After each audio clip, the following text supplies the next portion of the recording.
유형과 프로이트의 편지, 오늘 8번째 마지막 시간입니다. 김연아 선생님 발표 시작해 주시죠. 네, 안녕하세요. 오늘 8회차 3월 1일 발표하게 된 김연아라고 합니다.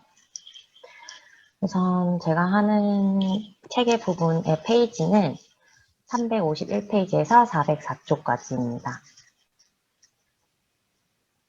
네, 그래서 351에서 404쪽은 1912년 4월 2일에서 1914년 4월 20일까지 이렇게 약 2년 하고, 그리고 이제 1923년에 편지가 하나 이렇게 있거든요.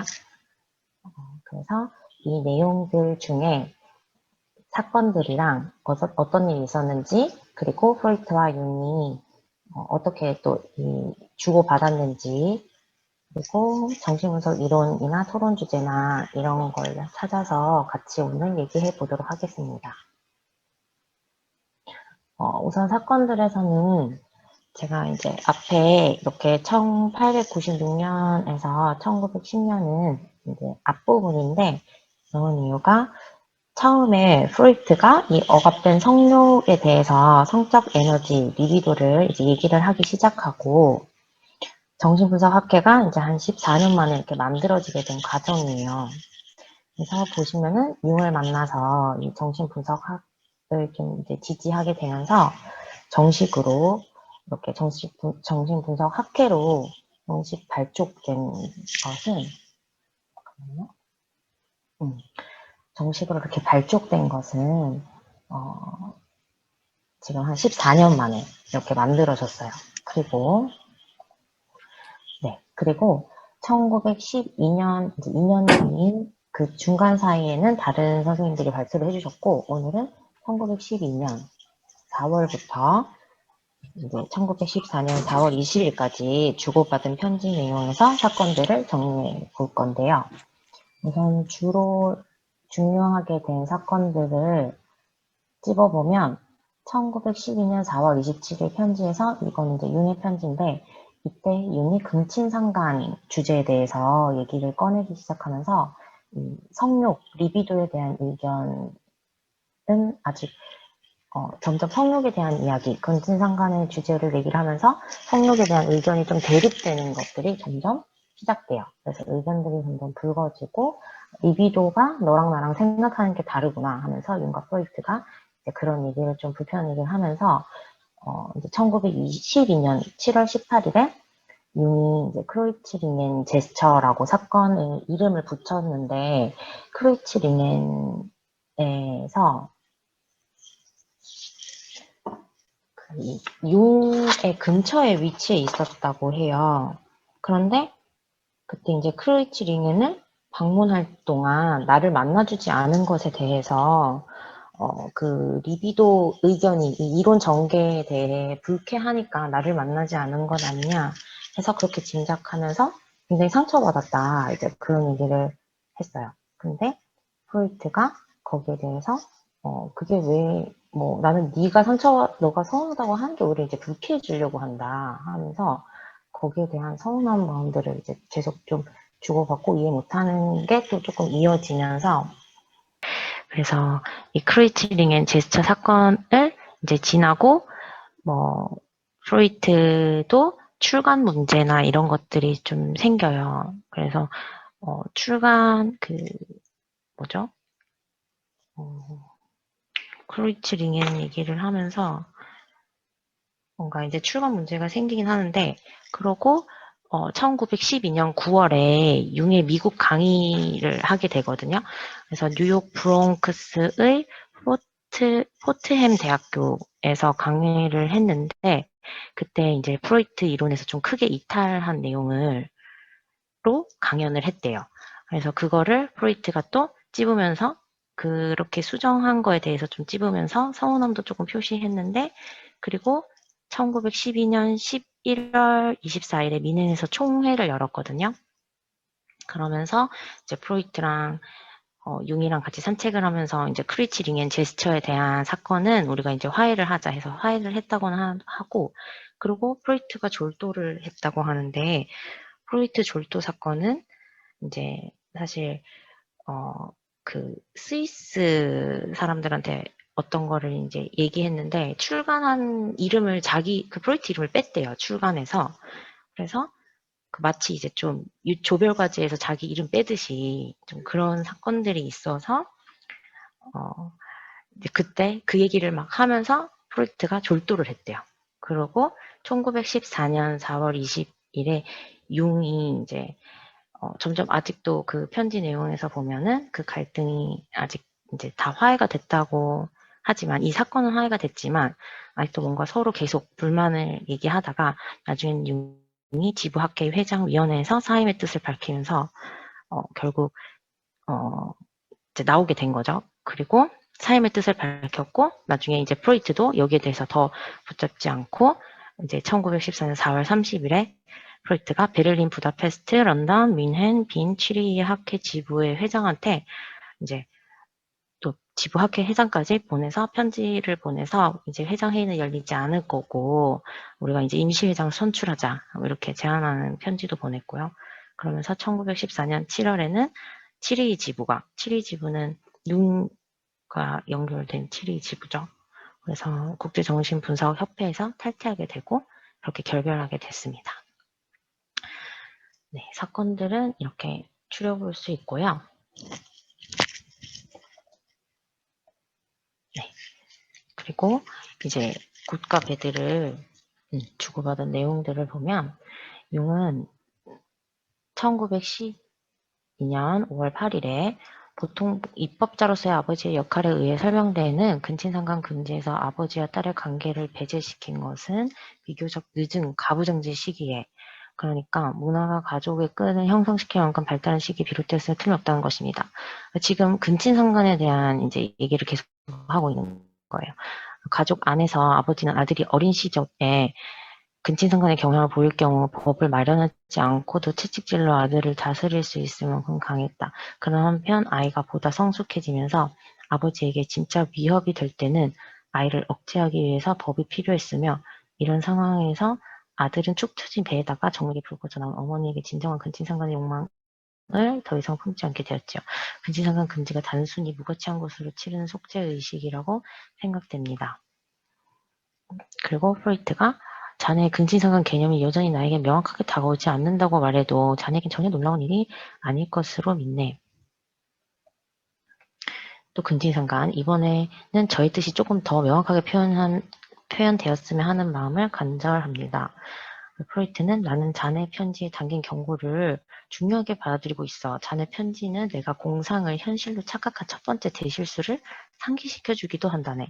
나는 그 길 위의 모든 걸음을 눈을 크게 뜨고 조심스럽게 뗄 것이네. 그러나 만약에 우리가 지금 이성을 옆으로 제쳐놓고 정신장치를 쾌락에 맞춘다면 나는 자네의 혁신에 강한 반감을 인정하지 않을 수 없다네.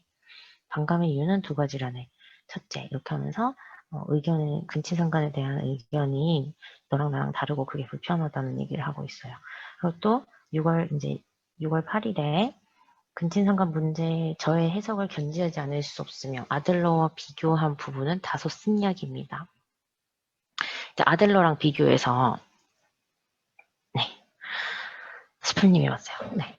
아들러랑 비교해가지고 이제 또 프로이트가 너나 아들러나 별 다를 게 없다 약간 이런 얘기를 하니까 아들러랑 비교해서 다소 승략이다. 저도 처음에 근친상간에 대한 옛날 견해를 확증한다는 생각으로 시작했습니다만 교수님께서 크루이치링엔을 방문하시는 동안 저를 만날 필요성을 전혀 느끼지 못하셨다는 사실은 저의 리비도 이론의 전개에 대한 교수님의 불쾌감과 관계에 있음에 틀림없다고 저는 짐작합니다. 저는 우리가 논쟁적인 문제들에서 곧 어떤 이해를 이룰 것으로 기대합니다. 한동안은 저의 길을 계속 가야 할 것입니다. 좀 거리를 크루이치링에 방문하면서 나를 안 만난 이유가 좀 그런 이 리비도 이론 전개에 대해서 불쾌감이 연관이 있을 거라고 짐작된다. 그렇게 얘기를 하고 있고, 프로이트가 설령 우리가 즉시 의견의 일치를 이루지 못한다 하더라도 이런 과학적 차이가 우리의 개인적 관계를 손상시킬 것이라고 짐작할 이유는 전혀 없다네. 아니라 그러는 거죠. 우리의 관계가 처음 시작되던 때에 우리 사이에 이보다 더 깊은 차이가 있었다는 사실이 떠오르는 것. 왜 콘스탄츠에서 치리로 가서 융을 만나지 못했는지도 설명을 합니다. 그래서 1912년 11월 11일 융은 방금 미국에서 돌아와 교수님께 서둘러 저의 소식을 전합니다. 당연히 몇 주 전에 미국에서 편지를 드렸어야 했지만 너무 바빠서 편지를 쓸 엄두도 내지 못했고 시간적 여유도 갖지 못했습니다. 이제 미국 강연하고 왔을 때요. 다르게 하고 왔죠. 교수님의 크루이츠링엔 제스처는 저에게 큰 상처를 남겼습니다. 아직도 크루이츠링엔 제스처에 남아있어요. 지금 융은. 1912년 11월 14일 존경하는 윤 박사 이렇게 하면서 호칭을 변경했어요. 프로이트가. 372쪽인데 당신은 수정을 통해 저항을 상당히 해소했더군. 그래서 이 당신은 수정을 통해서 저항을 상당히 해소했다는 게 저는 이제 추측하기로는 미국에서 강연을 프로이트의 이론에 벗어나서 이제 이렇게 한 거에 대해서 얘기한 게 아닌가 이런 생각을 했고, 당신이 크루이츠링엔 제스처에 대해 불평하는 것이 이해되지 않고 또 모욕적으로 들린다는 점을 인정해야겠다 하면서 이제 얘기를 좀 하면서 센트럴 블러트 중앙지인 것 같은데, 이때의 사태는 출판사는 슈테켈 편에 서서 간접적인 방식으로 나를 몰아낼 방법을 찾고 있다는 것을 알게 되었고, 나는 슈테켈이 자기 마음대로 주무르는 저널에 대한 책임을 꼬박 1년 동안 져야 할 판이었다. 그래서 나는 그 저널을 에디터와 함께 버렸소. 당신에게 여기에 언급된 문제들에 대해 즉각 관심을 기울일 것을 요청하며 당신의 일도 잘 이루어지길 바라오. 어떤 문제가 생긴 거죠. 중앙지에서. 그래서 융은 다시 한번 저의 솔직함을 용서해 주시기 바랍니다. 정말 가끔 저는 신경증의 잣대로 평가받지 않고 지적으로 이해받기를 원하는 순전히 인간적인 욕망 때문에 괴로워합니다. 이 약간의 신경증과 관련해 교수님의 꿈 해석 도입부에서는 교수님의 꿈을 제시하면서 치료받을 필요가 있다는 신경증이 있다는 점을 씁쓸하게 인정하셨던 사실에 관심을 기울여 줄 것을 부탁드립니다. 매우 중요한 대목입니다. 약간 이제 신경증, 약간 그 융에 대한 네가 좀 신경증이 있고 너가 왜 이렇게 집착하는가 이런 거에 대해서 프로이트가 융한테 좀 이렇게 분석적으로 좀 공격적으로 얘기를 했던 것 같아요. 그래서 융이 이렇게 너도 그때 치료받을 필요가 있다고 얘기했던 거 좀 생각해봐라 이렇게 얘기하는 게 아닌가 저는 좀 그렇게 생각을 했고요. 그리고 1912년 12월 7일에 융이 저의 새로운 스타일을 너무나 나쁘게 받아들이시기 때문에, 그러니까 내가 생각하는 이런 내 스타일을 나쁘게 받아들인다, 이렇게 얘기하면서 베르크만 문제에 대해서는 회보를 언제든 처리할 수 있으며 재고 부수의 가격을 반으로 낮출 수 있으니까요. 베르크만이 보다 까다로운 조건을 고집할 수 있었을 텐데 말입니다. 결국엔 우리가 앞에 논한 원칙을 결여하고 있어서 더 나쁜 결과를 낳게 될 것입니다. 그래서 저는 교수님께서 받아주실 것을 부탁드립니다. 아들러의 추종자들도 저를 당신의 무리로 보지 않지요. 라고 했는데, 베르크만 문제라는 거는 이게 이제 사임 통지를 했다는 거 보니까 그 학술지에 이거를 적겠다. 어떤 학술지 출간 관련해서 자기가 그걸 맡고 있는데 거기서 사임 통지를 했고 그걸 받아들여서 학술지에 적겠다고 했는데 그 상대방이 학술지 그러면 알겠다. 너가 사임했으니까 내가 학술지에 이걸 적겠다 했는데 그거를 나를 내쫓았다라고 생각하는데 그걸 부인한다. 그 사실을 베르크만이 이 부분인 것 같아요. 그래서 프로이트는 내가 계약 위반했다는 걸 인정할 수 없다. 나는 이걸 왜 배상해야 되냐. 내가 부분으로나 전적으로나 난 동의하지 않는다. 이런 것들에 대해서 이제 프로이트가 좀 심란한 상태였는데 오히려 융은 이제 이렇게 얘기를 하면서 좀 교수님께서 이걸 받아줬으면 좋겠다. 그러니까 약간 프로이트 편에 서지 않는 느낌이라고 생각이 들었어요, 저는. 그래서 프로이트가 베르크만 문제에 대해서 나는 나 자신이 무엇에 대해 배상해야 되는지 알기 전까지는 협파에 입힌 피해를 전적으로 부분적으로나 부담하겠다는 제안을 내놓지 못하겠소. 마지막으로 당신이 이 문제에서 보이고 있는 편향을 이해하거나 정당화하기 어렵소. 나는 자네만큼 베르크만에 공감하지 않고 이제 이마고 문제로 넘어가지. 또 이마고 문제가 있어요. 그래서 이 문제에서도 유감스럽게도 당신은 나의 반대편에 섰어. 이런 얘기를 했어요. 그리고 프로이트는 진짜 문제가 좀 많기는 했어요. 그죠? 그래서 심란한 상황이었을 것 같고 390쪽에 객관적인 진술을 그렇죠. 앞에 이제 아들러의 추정 객관적인 진술을 우선은 내용 따라갈게요. 객관적인 진술을 개인적인 것으로 받아들이는 습관은 인간의 태행적인 한 특성일 뿐만 아니라 빈의 매우 특별한 결점이기도 하오. 이 같은 주장이 당신한테는 해당되지 않았으면 좋겠어. 당신은 다음과 같은 말실수에도 화를 내지 않을 만큼 충분히 객관적인가? 심지어 아들러의 추종자들까지도 저는 당신의 무리로 보이지 않습니다. 그러니까 저기 이제 줄친 내용에서 아까 앞에 그 융이 이런 내용을 썼거든요. 심지어 아들러의 추종자들까지도 저는 당신의 무리로 보지 않겠습니다라고 했는데 그들의 무리로 보지 않습니다. 이 얘기를 했었어야 됐는데 당신이라고 오타를 쓴 거예요. 그게 소문자랑 대문자 차이였던 것 같은데 당신의 존칭을 사용하면서 이렇게 오타를 썼다. 너가 이렇게 말실수하는 거에서 내가 지금 화가 났다는 얘기를 하는 것 같아요. 너라면 그럴 수도 있겠냐. 오히려 이렇게 얘기를 하는 것 같았어요. 그리고 융은 391쪽에 그러나 저는 제자를 환자처럼 다루는 교수님의 기법이 잘못이라는 점을 지적하고 싶습니다. 그런 식으로 교수님은 노예 같은 아들들이나 뻔뻔스런 강아지들을 낳고 있었어요. 아들러와 슈테켈 그리고 지금 빈에서 영향력을 행사하고 있는 오만한 무리를 보십시오. 저는 교수님의 얄팍한 계략을 꿰뚫어 볼 만큼 객관적입니다. 교수님은 주위의 증후적인 행동을 찾느라 냄새를 맡고 있으며 점점점 해서 뭐 얘기하고 그러는 가운데 교수님은 아버지로 꼭대기에 그대로 있으면서 유리한 입장을 고수하지요. 저의 행동은 저의 형 프로이트의 눈에 들어있는 어마어마한 들보에 비하면 아무것도 아니니까요. 제가 부정타는 일이 없기를 하면서 엄청 열받았어요. 분이. 네, 막 하고 있죠. 화나가지고. 그리고 프로이트는 당신의 말실수를 지적한 것이 당신을 그렇게나 화나게 만들었던 미안하게 생각하고 당신의 반응은 그 일에 비해 도를 넘어서는 것 같소. 내가 제자들을 유치한 의존 상태로 묶어두기 위해 정신분석을 악용했기 때문에 그들의 유아적 행동에 대한 책임이나 나에게 있다는 당신의 비난과 그 같은 주장에서 끌어내는 당신의 추론에 대해선 나는 판단하지 않는 쪽을 택하겠소. 나 자신이 걸려있는 문제에 대해 판단하는 것이 자체가 어려운 일이고 또한 설령 판단한다 하더라도 그것이 아무도 설득시키지 못할 것이기 때문이요. 슈테켈은 치료를 중단한 이후 분석에 대해서 한마디도 하지 않았고 아들러에게는 무척 조심했어. 그러나 나는 당신이 사실과 정반대 방향으로 그렇게 강하게 확신하는 이유를 모르겠어. 라고 하면서 이제 약간 프로이트도 열받았어요. 네. 그래서 프로이트가 1월 3일에 내가 추종자들을 환자처럼 대했다는 당신의 비난은 명백히 틀렸소.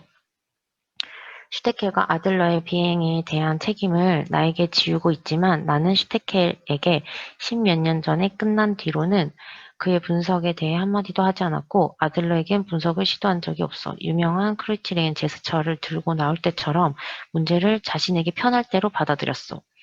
분석가들 사이에는 자신의 신경증을 고백하는 것이 부끄러워할 일이 전혀 아닌 것으로 통하고 있고 그러나 비정상적으로 행동하면서 자신이 정상이라고 외치는 사람은 주변 사람들에게 자신의 병에 대한 통찰이 부족한 사람이 아닌가 하고 의심을 받소. 따라서 나는 개인적 관계를 완전히 청산할 것을 제안하오. 내가 당신과 나눴던 유일한 감정적 끈은 이미 오래전에 약해졌기 때문이요. 과거의 실망들이 쌓이면서 묻어지게 된 결과라오. 이제 프로이트가 완전히 이제 끝내자 우리 이렇게 얘기하고 있어요. 동일한 날에 편지를 이제 융이 또 썼는데 정신분석 운동이 지속적으로 앞으로 나아가고 운동의 활력이 훼손되지 않고 내부 갈등과 역류에 의해 오히려 더 강화되기를 바라는 것이 저의 소망입니다. 내부 갈등과 역류가 없으면 생명도 있을 수 없습니다. 모든 것이 부드럽게 돌아갈 때 석화되지요. 정신분석의 진리들을 이해하는 능력은 그 사람이 자신의 내면에서 이루어지는 전진에 비례한다는 것을 교수님도 분명히 알고 계십니다. 그렇기 때문에 만약에 제가 교수님에게 진솔한 진리를 제시한다면 그것은 것이 설령 교수님에게 상처를 입히더라도 그 뜻만은 교수님을 위해서입니다. 그러니까 저는 이제 융이 아직 이 편지를 받지 않았었을 때인 것 같아요.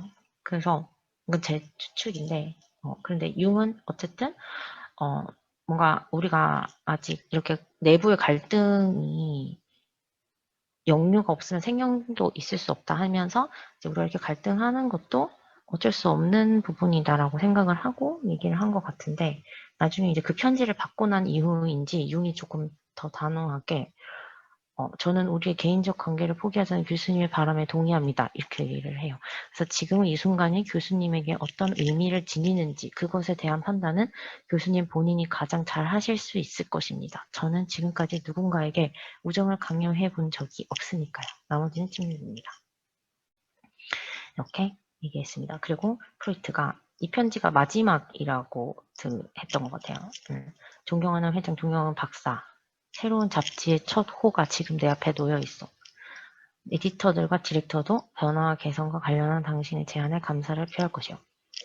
야르부의 리뷰는 다음 호에 계속될 것이며 다음 호는 에디터 중 한 사람이 당신의 리뷰도의 논문을 연구한 것을 실을 것이요. 세 번째 호는 미국 동료들의 논문을 실을 것이요.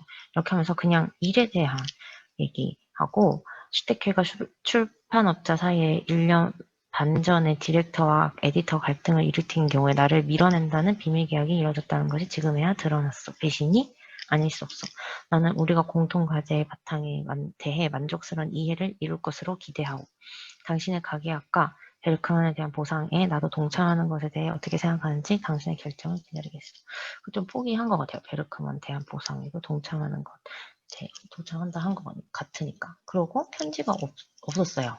융이 3월 3일에 저는 메데를 만났으면 저희 두 사람은 어떤 식으로든 주목받기를 위해 자신을 드러내는 일이 없도록 해야 한다는 것을 결론에 도달했습니다. 3.3일인가 이게?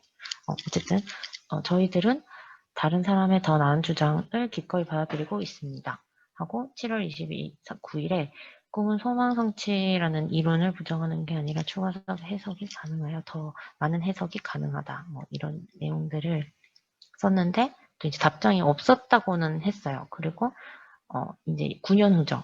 23년 몇 월 며칠 물음표 월 물음표 일이었어요. 그래서 9년 후에는 당 환자를 교수님이 의학적 권위에 맡기기 위해 이제 뭐 J씨에 대해서 얘기를 하는데 환자 소개를 하고 교수님의 과학적인 글에 대해서도 알게 되었고 이 사람이 교수님에 대한 꿈까지 꾸기 시작했다. 그래서 이 환자한테 좀 도움을 주길 바란다. 이런 글을 썼습니다.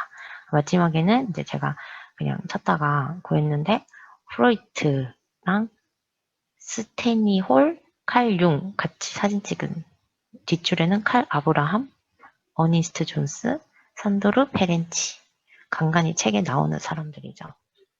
초창기 멤버 같아요. 그리고 그래서 제가 이제 생각한 토론 주제는 프로이트와 융이 왜 결별한 것일지 각자의 생각을 같이 얘기해보고 1913년 1월 3일이 이제 동일한 날에 편지를 쓴 거예요. 그래서 그때 결별 전이었는데 아주 갈등이 이제 좀 엄청 커졌을 때였는데 결별 전에 프로이트와 융이 우리가 이렇게 참석하고 항상 진행하고 있는 만남과 소통, 집단 상담에 왔다면 어땠을지, 함께 있다면 각각 어떻게 좀 말하고 어떻게 하고 싶은지 얘기를 해보면 좋겠다는 생각이 들었고 두 번째는 이제 결별에 대해서인데 제가 앞전에 보는 PPT는 이제 상담 종결에 대해서만 이렇게 썼는데 그냥 결별에 대해서 얘기를 이렇게 했으니까 나의 기억에 남는 이별 또는 종결에 대해서 같이 얘기를 해보면 좋을 것 같다는 생각이 들었어요. 네, 이상입니다.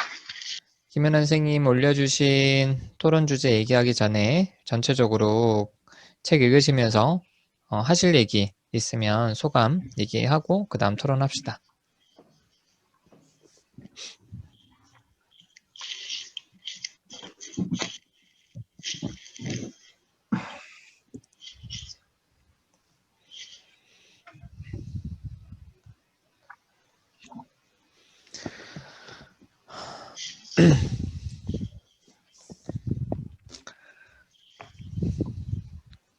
자, 얼른들 얘기하세요.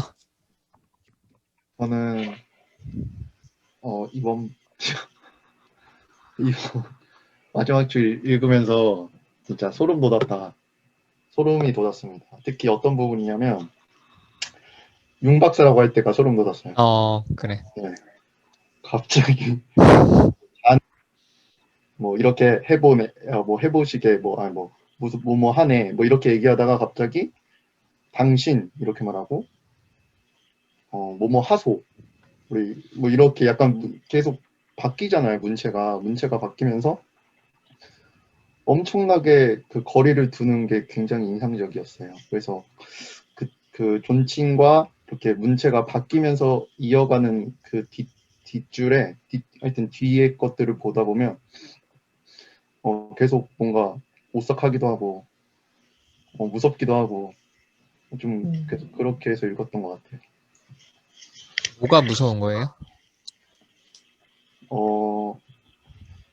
갑자기 갑자기 거리를 확 두니까. 저도 약간 그런 경험이 있거든요.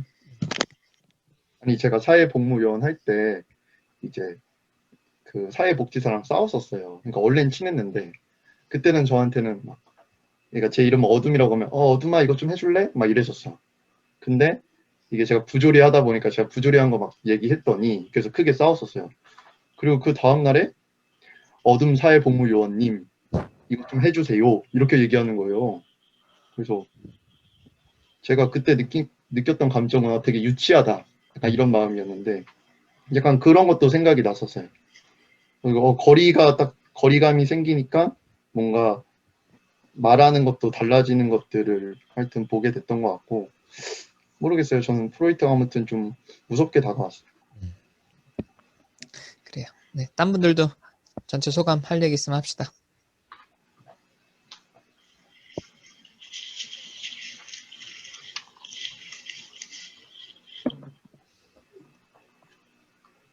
저는 이번에 읽으면서 그 프로이트가 저항한다고 느꼈거든요. 그래서 근데 끝까지 이제 마주하지 못하고 융과의 관계에서 끝까지 마주하지 못하고 이제 자기의 들보를 마주하지 못하고 그냥 융과의 관계를 끊어버렸다고 생각했는데 느껴졌는데 이게 집단에서 저도 그때 루다씨님이랑 할 때 그때 한번 도망가려고 한 적이 있었어요. 그래가지고 내 문제인데 내가 뭔가 이렇게 두렵고 불안하고 뭐 어떤 문제가 있어서 그게 이제 수면 위로 이렇게 올라오려고 하니까 그냥 다른 핑계를 뭐 나는 가정에 더 집중하고 싶다 뭐 이러면서 핑계를 대면서 도망가고 싶은 마음이 막 들었거든요. 그래서 이거 읽으면서 이제 루다심 센터 상담자분들은 이렇게 그런 경우를 되게 많이 겪을 것 같아요. 그래서 막 어떨 때는 욕도 먹지 않을까 싶기도 하고 그런 여러 가지 상황들이 있을 것 같은데 그때 어떤 마음이 드시는지 그러니까 융은 프로이트한테 자기가 진심이라고 끝까지 얘기하잖아요. 근데 상담자분들이 이렇게 도망가거나 그냥 일방적으로 이렇게 연락을 끊거나 상담을 중단하거나 이런 분들에 대해서 마음이 어떠신지 조금 궁금했어요. 질문들 또 해보시죠. 또 질문, 또 질문을. 아니, 궁금하면 질문해야지. 네.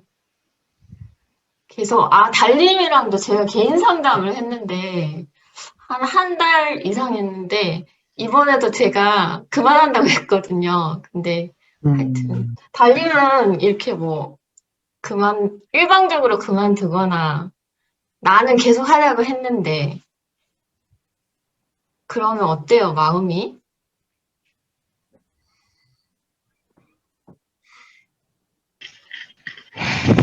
상상만 되는 것 같아요. 네? 아니, 저는 지금도 열받네요. 왜 이거를 여기서 이렇게 묻는지. 열받죠, 당연히. 화나죠. 받아들여. 왜 프로이드랑 같은 길을 가려고 그래. 너의 신경증을 드러내라고. 어떤 게 열받는다는 거예요? 그러니까 여기서 얘기한 게 아니면 뭐 그렇게 끝난 게?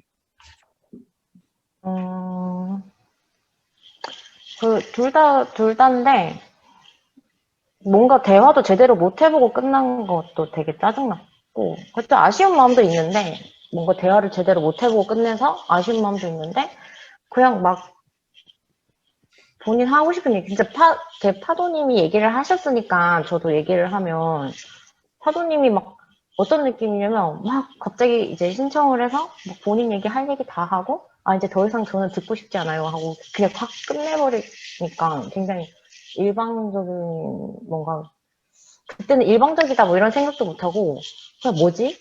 그렇게 생각하고, 좀 무기력했다 그래야 되나?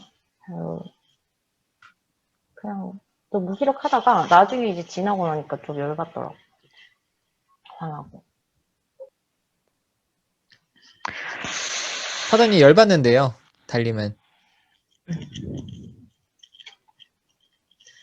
그럴 수 있을 것 같아요. 제가, 좀, 제 생각 속에서 생각했는데 말했다고 생각하더라고요. 그래서 조금 충분히 이제 대화를 하지 못한 부분 조금 있긴 있었던 것 같아요. 그래서, 밴드에 후기를 쓰려고 했는데 못 썼네요. 달님한테. 음, 그 부분에 대해서는 이렇게 좀 이렇게 소통하는데 뭔가 약간 오해가 될 만한 부분이 있었다는 거에 대해서는 미안하고, 근데 나는 달님도 이렇게 충분히 자기 의견을 또 얘기하고 이럴 수 있는 그런 것도 많았는데, 그냥 계속 불평과 불만을 얘기하면서, 제 입장에서는 좀 그랬어요. 그래서 마지막이라고 내가 얘기했는데, 마지막을 그냥 그렇게 끝내가지고, 불평불만으로. 네, 그러고 끊습니다. 그러면서 끊었어요. 달님이. 어, 그래가지고, 온라인 집단에서 시작하면 이제 얘기해야 될 것 같아요. 그러면, 흥님은 이렇게 집단에서 이제 도망가거나 이제 힘들어서 그만두시거나 뭐 이런 분들 만나면 어때요? 어떠세요? 저도 화가 날 것 같아요. 네. 뭐, 도망가 버리면 할 수 있는 게 없으니까요. 음.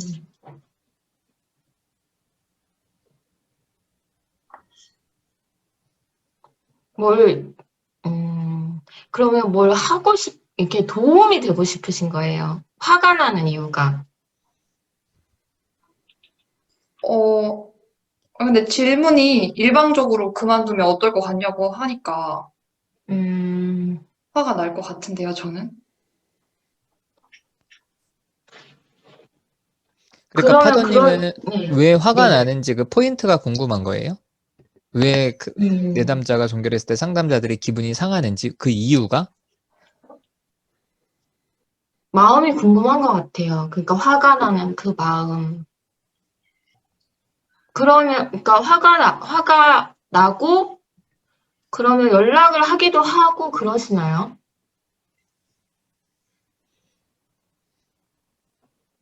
화났다고? 아니요, 돌아오라고? 돌아오라고.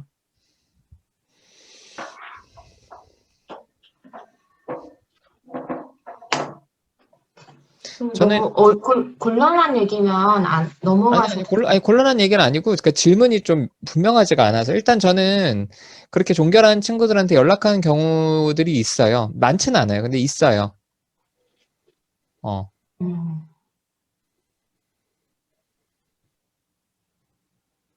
어떤 마음에서요? 어떤 마음?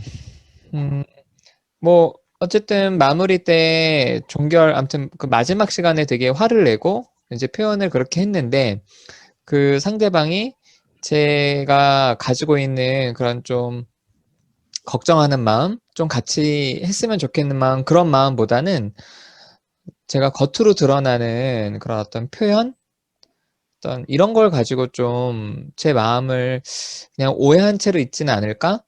이런 좀 생각들이 있어서 그런 게 아니었다는 걸 알려주고 싶기도 하고, 그리고 또 시간이 지나서 좀 다시 나는 아직도 좀 너를 생각하고 있다. 다시 좀 올 수 있으면 좋겠다. 이런 마음으로 연락을 했죠. 저는 연락 받은 적이 없습니다. 두 번 동안. 내가 했잖아. 아, 오케이, 맞아. 섣불리 했어. 아니, 어둠은 종결 잘하고 간 거 아니야? 아, 잘하고 왔죠. 근데 중간에 두 아, 번 나갔을 때. 아, 중간에? 도망갔을 때. 아, 그래, 그래, 그래. 답장도 안 했잖아. 아, 네, 안 했지, 맞아. 어? 기억하고 있네. 무슨이야? 미안. 그럼 그때 수플님 어떤 마음으로 연락했어요? 저요? 음, 그러니까 저는 어둠님 마음이, 그러니까 공감이 됐었는데, 그러니까 떠나는 마음이 공감이 됐었는데, 충분히 그 마음들을 좀 어둠님이 직접 앞에서 표현을 하고 할 수 있다면은, 그러니까 뭐라 해야 될까, 어둠님이 가지고 있었던 뭐라 해야 될까, 좀 의심이라던가 아니면 어둠님의 가지고 있는 감정들을, 그러니까 좀 제가 이해를 하거나 아니면은 좀 오해하는 부분을 풀 수 있다는 충분히 그런 생각이 들었고, 그리고 어둠님에 대해서 그렇게 좀 공감을 했던 이유는 그동안 어둠님에 대해서 관심이 있었고, 그래서 마음을 계속 좀 이렇게 나눠오고 있었기 때문에 결정적인 순간에 어둠님이 표현하는 마음에 관해서 어둠님 입장에서 좀 생각을 해보려고 하니까, 아, 이게 어둠님은 이런 마음이겠구나. 근데 그런 마음이라면은 그런 마음에, 그러니까 그런 마음을 모르고 있을 때는 어둠님에게 제가 어둠님을 힘들게 하는 그런 뭐랄까요, 감정 표현이나 제스처를 좀 했을 수도 있는데, 어둠님의 그런 마음을 공감하고 나서는 이제 충분히 제가 어둠님을 대하는 마음이라던가 태도를 좀 변화시킬 수 있겠다는, 어둠님하고 소통하기 위해서 변화시킬 수 있겠다는 좀 그런 안타까움이 들어서, 그래서 저는 연락을 했었죠. 그래요. 파더님 어때요? 좀 들으시니까?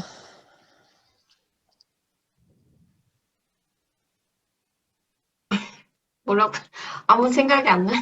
근데 약간 네. 파도님은 네. 이렇게 일방적으로 종결했을 때도 불구하고 상담자는 화를 내거나 뭐 화를 내선 안 된다. 혹은 화를 왜 내지? 이런 거에 대해서 아니, 그러니까 그게 뭔가 궁금한 거 아니에요? 왜 화를 내지? 이런 게. 왜냐면 이제 뭐 돈을 내고 원래 상담을 했는데 뭐 돈도 안 내고 이제 돈도 안 내고 뭐 볼 사람도 뭐 다른 내담자들도 있는데 굳이 낼 필요가 있나? 약간 이런 의구심에서 이렇게 질문한 거라고 저는 생각이 들거든요. 그런 건 아니에요. 의구심. 왜 굳이 화내? 이런 거. 아, 굳이 화내. 그런 건 좀 아닌 것 같고, 그런 건 좀 아닌 것 같고, 그냥 뭐라고 해야 되나? 그냥 그때 마음이 궁금한 것 같은데. 그러니까 파더님이면은 어떨 것 네. 같은데. 어떤 거요? 그러니까 파더님이 그 입장이라면 어떨 것 같아서 네. 상담자들의 마음이 궁금한지가. 그러니까 나 같으면은 그렇게 화가 안 날 것 같은데 화가 나나? 그게 무슨 마음이지? 이런 거예요?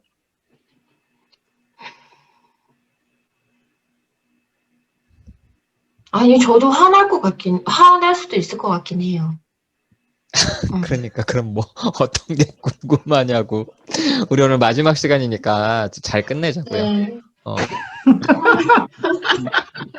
아, 너무 그 어려워. 뭐 추가 스터디 할까요?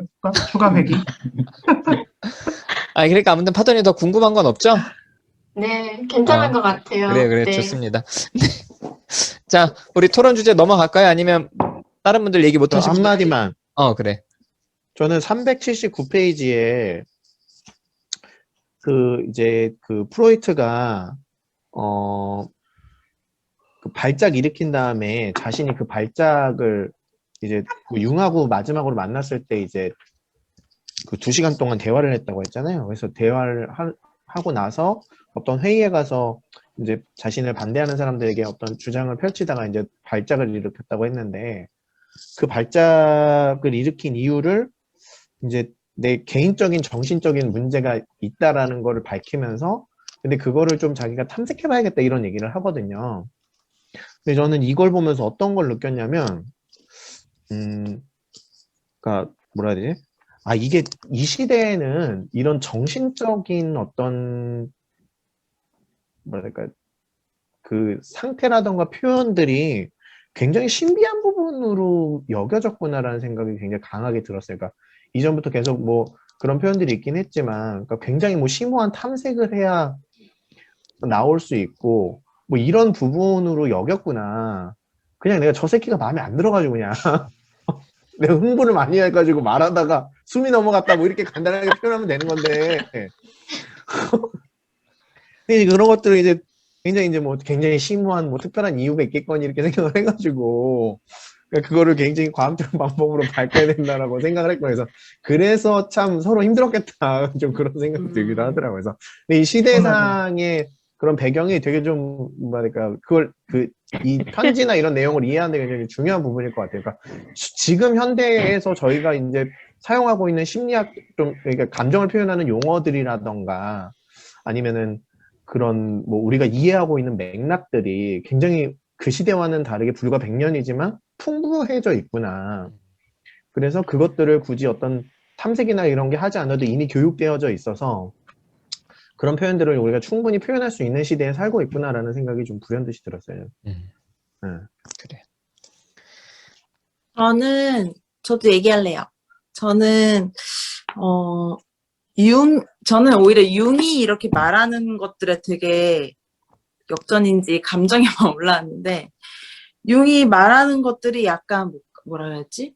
그래도 프로이트는 좀 감정이랑 행동이 일치한다고 보여졌거든요. 그래서 갑자기 표현을 바꾼다거나, 이제 뭐 관계를 끊는다거나 이런 게 좀 일치되고 표현이 분명하다고 느껴졌는데, 융은, 읽으면서 저는 너무 좀 화가 났어요. 그러니까 뭐라 해야 되지? 나는 교수님한테 공정하게 언제나 대하려고 노력했다. 나는 항상 교수님과의 관계를 끊지 않을 거다. 이렇게 항상 프로이트에게 그 앞에를 항상 그렇게 얘기를 하면서, 그러니까 교묘하게 공격성이 드러난다고 해야 되나? 그래서 371쪽에 저는 교수님과 우호적인 관계를 유지하기를 바란다 하면서 교수님의 객관적인 판단을 원하지 분노의 감정을 원하지는 않습니다. 이런 걸 봤을 때 굉장히 뭐라 그래야 되지? 좀 뭐랄까? 그러니까 나는 교수님께 악감정이 없어. 나는 교수님을 계속 공식적으로는 옆에 있을 거야라고 하면서 하는데, 나중에는 이제 프로이트가 딱 확실하게 선을 그어버리니까 그때부터 뭐 교수님이 나를 거부한 거다. 교수님이 이렇게만 한다면 그러니까 항상 조건이 달려요. 계속. 그래서 저는 좀, 융이 마음에 안 든다고? 네. 어둠은 누가 마음에 안 들어? 프로이트요. 프로이트가 마음에 안 들어. 그렇구나. 저는 어둠이래. 뭐, 말실수? 칼륨이란 말은 어둠이 마음에 안 들어. 칼륨은 그래도 계속 개인적인 관계 플러스 어떤 그럼에도 불구하고 조금 이제 무의식을 이런 식으로도 탐색할 수 있다. 그러니까 나를 좀 이해해달라. 약간 이렇게 얘기를 하면서 어느 정도 계속 손을 내밀고 있는데, 그 손을 내밀 때마다 프로이트는 너무나 이렇게 좀 거칠게, 어떻게 보면 거칠게 좀 대하는 모습이 조금 아쉬웠어요. 근데 또 융이 하는 그런 모습들이 또 그렇게 또 막 좋다고는 말 못하겠어요. 그러니까 저도 당무님이 느끼고 있는 거랑 좀 비슷한 것도 느껴지는데, 뭔가 읽으면서 칼융이 뭔가 얄밉기도 하고, 뭔가 본인은 이제 다 했으니까, 뭔가 다 자기 이론이 뭔가 만들어졌으니까, 그때서야 이제 되게 착한 척, 뭔가 이렇게 착한 척하는 모습인 것 같기도 하고 그런 모습도 봤던 것 같아요. 저는 저는 내가 먼저 했어. 그래요? 내가 먼저 아니었어? 시차가 있나? 몰라. 먼저 왜요? 해. 왜? 형이니까 저- 양보할게. 아, 제가 먼저 할게요, 그럼. 아니, 저는 좀 저는 좀 융한테 저랑 비슷한 그런 부분들이 보인 것 같았어요. 이게 뭐 제 그림자라고 하면 그런 그림자 같은 건데, 약간 저도 막 맞는 거 좋아하고, 틀리는 거 싫어하고, 근데 융이 약간 그런 거를, 그러니까 팩트를 발견하니까 확 뭔가 바뀐 것 같은 그런 모습이 좀, 진짜 싸가지 없다. 얘는 진짜 증거를 찾으니까 그냥 확 그냥 체제 전환하는구나. 약간 자기의 뭔가 생기니까 휙 바뀐 듯한 그런 모습이 저는 좀, 되게 계산적이고, 근데 또 그러면서 계속 이렇게 연락은 주고받으려고 하는 모습이 저는 오히려 되게 매력이 좀 별로 없어 보였어요. 차라리 융이, 저는 이제 확실히 제 걸 찾았으니까 저는 교수님과 이제 결별하겠습니다. 먼저 이렇게 딱 끊고 가서 자기 딱 항문 딱 세웠으면, 와, 진짜 매력적이다. 멋있는 악역이다. 매력적인 악역이다. 약간 이렇게 느껴졌을 것 같은데, 좀 계속 구질구질하게 뭔가 관계를 이어가려고 하는 그 태도가, 이게 뒤통수 친 다음에, 그래도 나 너랑 관계하고 싶어. 약간 이렇게 하는 것 같아서, 맞아. 저는 좀 되게 무서웠어요. 이게 진짜 비즈니스인가? 그래서, 어, 내가 진짜 아직 좀 어리숙한가? 내가 아직 좀 철이 덜 든 건가? 세상은 이런 건가? 좀 이런 생각을 좀 했습니다. 저는 융이 되게 공격성을 협박처럼 표현하는 것도 있고 되게 신사적인 것처럼 나이스한 것처럼 얘기하는 게 전 너무 불편하더라고요. 아니, 수플님 이 얘기 하려는 거 아니죠? 다른 얘기지? 비슷한데 아니, 그럼 일단 수플님은 좀 양쪽, 우리 좀 얘기 편 좀 들어서 얘기해보자. 수플님도 누구 편이야? 프로이트부터? 나? 아니, 그니까 수플님은 편? 누구 편이? 난 편 없는데. 마음 가는 사람. 마음 가는 사람? 어둠은 그런 거 없는데. 프로이트고, 동구랑 당무는 융이래. 아? 아니지? 어둠님이 융. 융이 그치. 싫다고요. 융이 싫다고 그래. 전 프로이트가 좋은 건 아닌데 융은 싫어요. 융이 싫다. 동구랑 당무는 융이 싫으면 프로이트 편이고, 어둠은? 그렇죠. 융이 싫지 않다. 괜찮다. 그럼 융편이라 융편. 하자. 그래. 그럼 수플. 뭐, 편 나눠야 돼? 나눠봐.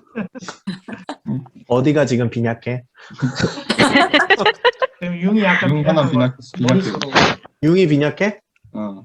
융편?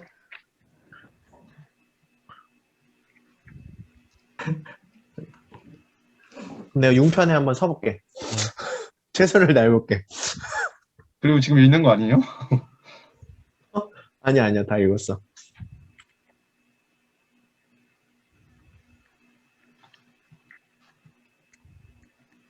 그러니까 이게 내가 융편을 그럼 들어볼게.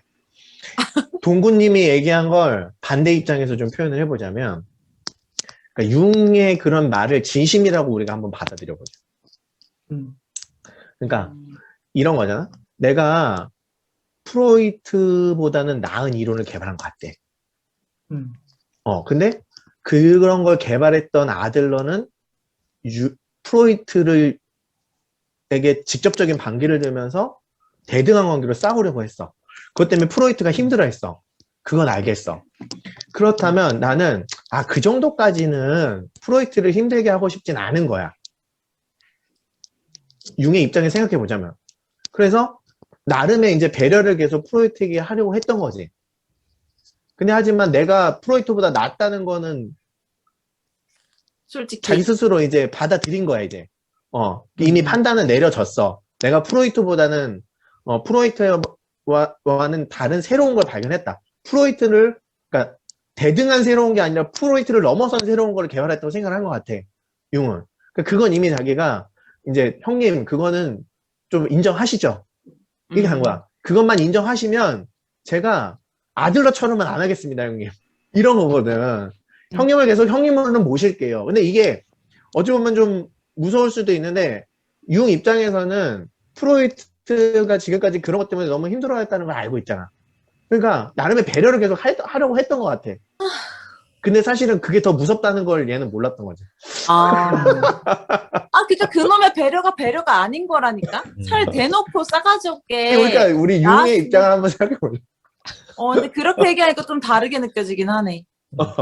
자, 자유님도 얘기 좀 해. 자유님 어느 쪽 편 들어? 어느 쪽이 좀 마음에 들어? 네, 사실 책을 읽지를 못해가지고 말을 잘 못했는데 아니 근데 아까 이제 달림의 발표를 열심히 들었잖아요. 그리고 이제 다른 분들 얘기 들어보니까 융이 융편입니다. 융. 그 융이 좀 제가 좀 의아하게 이렇게 했던 게 1923년에 또 편지를 보내잖아요. 그러니까 이 결별하고 나서 몇 년 뒤에 거의 10년? 9년 뒤에 또 편지를 보내서 어떤 환자를 의뢰하는 그런 거를 보낸 걸 보면서 융은 그래도 뭔가 기본적으로 프로이트와 뭔가 어쨌든 뭐 맞지 않아서 결별을 하긴 했지만 또 그래도 어떤 그 기본적인 어떤 존경이나 존중이나 이런 마음들은 좀 있었던 게 아닐까. 좀 신뢰하는 마음은 있었던 게 아닐까. 좀 이런 생각이 들더라고요. 마지막에 그 편지를 보낸 걸 보니까. 그 프로이트가 자기를 거절하는 거에 너무 지나치게 민감했다는 부분에 있어서도 좀 융한테 좀 더 마음이 가는 부분이 있는 것 같아요. 프로이트가 쳐낸 게 좀 더 결정적이다. 좀 이런 생각. 아니에요. 책 읽었으면 이쪽 편이었을 거예요. 아니요, 책을 읽어도 융편이 아니야. 이쪽 편이. 재밌다. 그래. 저는 이 프로이트가 토템과 타부를 낸 게 1913년이에요. 그래서 이 근친상간 문제에 있어서 사실은 프로이트도 책을 내기 직전이었기 때문에 양보할 수 없는 정말 그 순간이었다는 좀 생각이 들어. 그래서 어쨌든 융가는 분명하게 좀 다르다는 거를 본인이 확실하게 하지 않으면 새로운 책이 나왔는데, 그리고 이 전체 편지에서 자기 책 나온 거 얘기를 좀 많이 하잖아요. 뭐 꿈의 해석이 뭐 또 나왔네 어쨌네 이렇게 하면서 어쨌든 프로이트한테는 그게 되게 중요한 어떤 주제였는데 자기가 되게 생각하던 융이 신화학이나 다른 쪽으로 가서 그냥 프로이트가 생각했던 게 맞습니다라고 돌아올 줄 알았는데 거기에서 너무 많이 가버리니까 그렇게 좀 끊어냈다는 좀 생각도 들어요. 그런데 저는 어쨌든 프로이트가 좀 처음부터 좀 솔직하지 못한 부분들이 전 계속 좀 보이더라고요. 그러니까 처음부터 야 너는 내 후계자야. 그러니까 내가 생각하는 것과 뭐 크게 다르지 않았으면 좋겠다라고 분명하게 이야기를 하지 않고 계속 알아서 해봐 이렇게 얘기를 했으면서 알아서 하니까 또 거기에 대해서 기분 나빠하는 게 저는 그래서 프로이트가 좀 솔직하진 못했구나라는 생각들이 좀 들더라고요. 자, 그럼 우리 더 하실 얘기 있어요? 그럼 이제 달림 어쨌든 토론 주제 갖고 왔는데, 그치? 나 달림 토론 주제 어쨌든 마무리 이렇게 하게 하려고 얘기 이렇게 빨리 끝낸 거야. 달림 토론 주제 뭐라고? 융이나 프로이트를 뭐 집단에 두 앉혀보자. 사람이 네네 왜 결별한 건지 같이 얘기를 자기가 그냥 추측한 거를 그래서 왜 진짜 결별을 했을까 이거를 자기가 딱 찝은 부분을 같이 얘기하고 그 1913년 1월 3일이 융과 프로이트가 같이 이제 얘기한 날이거든요. 근데 사실 뭐 편지를 동시에 주고받은 건 아니지만 그때 당시로 돌아갔을 때 프로이트 융이 우리 만남과 소통 집단 상담에 왔어. 그러면 어땠을지 그리고 내가 거기 함께 같이 집단을 하고 있다면 좀 뭐라고 얘기할지 프로이트 같은 사람에게 혹은 융 같은 사람에게 얘기를 해보자. 그럼 달림부터 얘기를 해봐요. 프로이트랑 융한테 한마디씩 해보자. 프로이트하고 융한테? 저는 프로이트한테는 왜 차라리 화를 내라. 왜 떠나냐. 좀 그렇게 얘기를 할 것 같고 저라면은 좀 차라리 프로이트 같은 사람이 되게 무섭게 느껴질 것 같거든요. 뭐 같이 막 융은 그래도 우리가 갈등하는 이런 것도 어떻게 보면은 더 필요하다라면서 좀 이렇게 갈등도 하면서 같이 끝까지 해보고 싶은 마음이 융은 있었던 것 같은데 프로이트는 진짜 그냥 확 강함을 끊어버리고 떠나는 게 너무 차가워 보여서 저는 막 프로이트한테 너랑은 뭐라도 못하겠다. 너무 무서워가지고 여기서 같이 좀 표현해보자. 막 이렇게 좀 설득을 할 것 같고 융한테는 너는 그게 그렇게 중요하냐? 좀 네가 중요하게 생각하는 것도 좀 내려놓고 네 앞에 있는 프로이트한테 차라리 좀 뭐 애정을 좀 원하면 차라리 그거라도 좀 얘기를 하던지 그리고 그 이론이 뭐 그렇게 중요하냐 하면서 좀 얘기할 것 같아요. 뭐 그런 식의 얘기를 지금 여기 사람들한테 듣고 싶은 거죠? 어떻게 얘기를 할 건지? 그냥 네, 왜요? 좀 이상해요? 뭐 이상한 거는 뭐 늘 그런데 달님이 이상한가 보네. 아니 달님이 좀 이렇게 뭐 그래요. 누구한테 솔직하게 해요. 노다지 선생님도. 내가 뭘 갑자기 마지막이라고 그렇게 거리 두지 마시고 가깝게 해요. 네. 아니 그러니까 그럼 누가 어. 달님이 좀 지목해 봐요. 그리고 얘기를 좀 걸어. 아, 지목해서요? 음. 일단은 네. 잠깐만요. 제가 지목하실 분은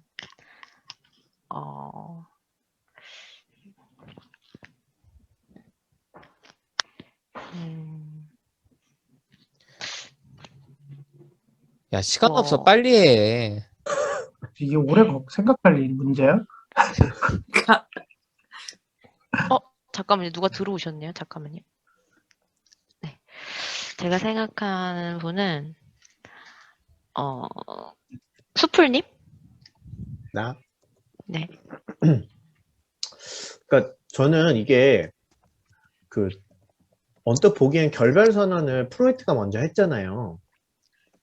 그래서 그냥 그 표면적으로만 보면 프로이트가 매정해 보일 수 있는데 전 이건 프로이트가 현명했다고 보거든요. 그러니까 가치가 달라진 거잖아. 그럼 결별해야지. 그래서 저는 두 사람이 뭐 집단으로 온다면 야 둘이 왜 자꾸 붙어 있으려고 그래 헤어져 그랬을 것 같아요. 가치가 달라졌으면 같이 못 있는 거야. 그때부터는 적이 되는 거지. 그러니까 이거를 우리가 흔히 그러니까 뭐 인간의 본성을 되게 착하게 잘못 착각해서 그래. 인간은 기본적으로 싸우는 동물이야. 나하고 다른 가치를 추구하면 그때부터 싸우는 거야. 그럼 싸우게 해야지. 본격적으로. 그러면 일단 갈라서고 시작하는 거야. 갈라서고 시작하는 거야. 그래서 나는 프로이트가 현명한 선택을 먼저 내렸다고 생각을 해요. 그러니까 뭐 인간적인 마음으로야 뭐 제가 아까는 융 입장에서는 프로이트를 배려한 걸 수도 있다라고 했지만 현명한 선택은 아니라고 봐요. 좀 그랬을 것 같습니다. 달님 빨리 사회를 봐. 저 한 가지 더. 만일에 이거를 우리가 이렇게 생각해요. 아버지와 아들의 관계라고 한번 생각을 해보자. 그러면 자식이 컸어. 자식이 컸는데 아버지의 실수를 자식이 간파한 거야 이제. 그런데 계속 아버지한테 찾아와가지고 아버지 그때 저한테 왜 그러셨어요? 이걸 계속 하고 있는 거야. 그러면 아버지가 그래 그럼 아버지가 진짜 그래 내가 잘못을 인정하마 이러면 괜찮은 건데 근데 이거는 그럴 수 있는 문제가 아닌 거지. 아버지도 그 한 시대를 살아온 그 저기가 있는 거죠. 자기 나름대로 이유가 다 있다고. 아버지도 그걸 인정하기 쉽지는 않은 문제인 거야. 그러면 그래 우리 그럼 이제 각자 살자. 이게 아버지로서는 가장 현명한 대답일 수 있다고. 그럼 그걸 들었으면 각자 살아야지. 그러니까. 근데 저도 이거 보면서 시월드가 좀 생각이 났어요. 시월드. 시댁이요? 네. 그 잘못된 권위를 행사하지만 거기서 벗어날 수 없고 계속 가야 되는. 차라리 스플님이 얘기하는 것처럼 헤어져. 따로 알아서 해. 이렇게 하면 참 좋은데, 그게 하여튼 안 되는데, 계속 관계는 계속 이어가야 돼. 요거 보면서 약간, 하여튼 시댁과의 관계 이런 게 조금 생각이 나긴 했거든요. 근데 뭐 시아버지나 시어머니를 당장 바꿀 수 없잖아요. 평생 살아온 세월이 있고, 그 세대가 살아온 그게 다른데, 내가 지금 표현한다고 해서 그분들이 당장 바뀌는 것도 아니고, 하여튼 요즘도 고민이긴 해요. 시댁과의 관계 어떻게 해야 되나. 어느 선에서. 아니, 남편분 집에 계신 거 아니에요, 지금? 남편분 지금 주무시고 계십니다. 아, 네네. 다행이네요. 네. 다행이네. 다행이네. 유튜브 안 보시죠? 아니, 제가 너무, 하여튼, 이번 주에 갔다 왔는데 너무 솔직하게 얘기해가지고 좀 마음이 조금 시부모님께서 좀 상처받으셨을까봐 조금 제가 마음이 무겁더라고요. 아, 파더님이 솔직하게 얘기해서? 네, 제가 너무 네. 솔직하게 얘기해서. 네, 그래요. 네, 그 얘기는 나중에 달님이랑 개인 상담 혹시 다시 하시게 되면은 달님이랑 하는 걸로. 아니, 온라인에서 집단 그래. 저는 온라인 집단 상담 쉬겠습니다. 네. 아, 또 달님 또 시작하지 않는데. 누구? 커피님 한마디 안 하셨잖아요. 커피님. 저도 뭐 책을 못 읽어가지고 뭐 무슨 말을 해야 될지는 우선 모르겠어요. 근데 집단에 와서 이 둘이 만났다고 생각한다고 하면 저도 약간 비슷한 것 같아요. 그냥 잘 갈 게 알아서 잘 갔을 것 같아요. 그냥 가치가 달라진 것도 있겠지만 애초에 대화가 안 됐다는 걸 서로가 느꼈기 때문에 한 명이 결국은 열받아서 쳐낸 거잖아요. 그래가지고 똑같았을 것 같아요. 결국 그냥 제가 잘 가고 그냥 끝났겠다. 아, 수플님이랑 똑같이 그냥 이렇게 따로 살아라 이렇게 얘기했을 것 같다고? 네, 왜냐하면 이미 한 명은 이론이 중요하다고 얘기하고 한 명은 이미 서운해가지고 막 화나 있고. 아니, 커피 왜 이래? 본인은 아직도 부모님한테, 뭐 집단 최근이야 좀 달라졌지만 계속 좀, 속상하고 화나고 서운한 거 있잖아. 그래서 부모님께 얘기하는데 부모님은 계속 피하죠 뭐. 아니, 그러니까. 근데 깔끔하게 포기가 안 되잖아. 윤 같은 입장이네요, 그러면? 야, 정확하다. 맞죠. 윤 같은 입장인데. 그럼 뭐, 융 편을 들어줄 거야? 프로이트를 욕할 거야? 뭐, 어떻게 할 것 같아? 저는 그러면 프로이트를 욕하죠.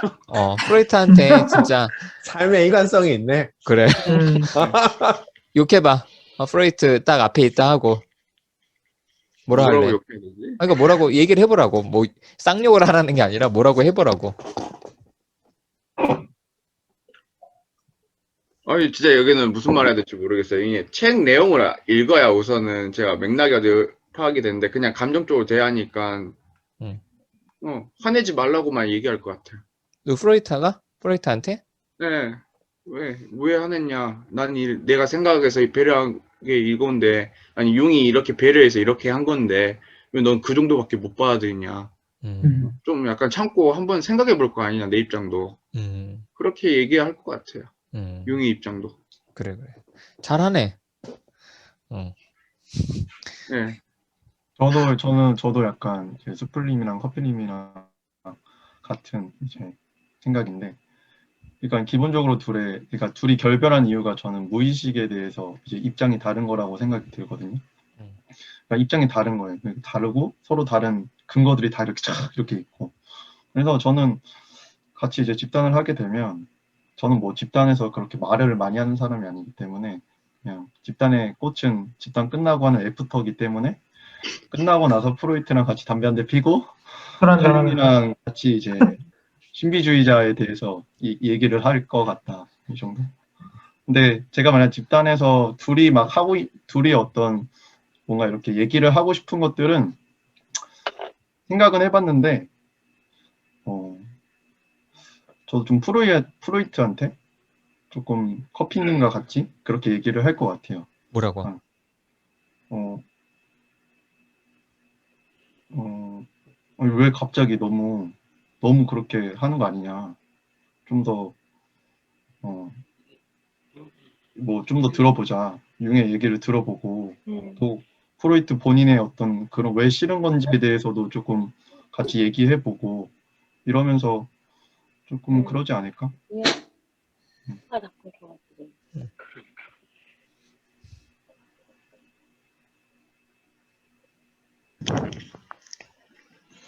네, 그럼 마지막으로 시원한 흥님.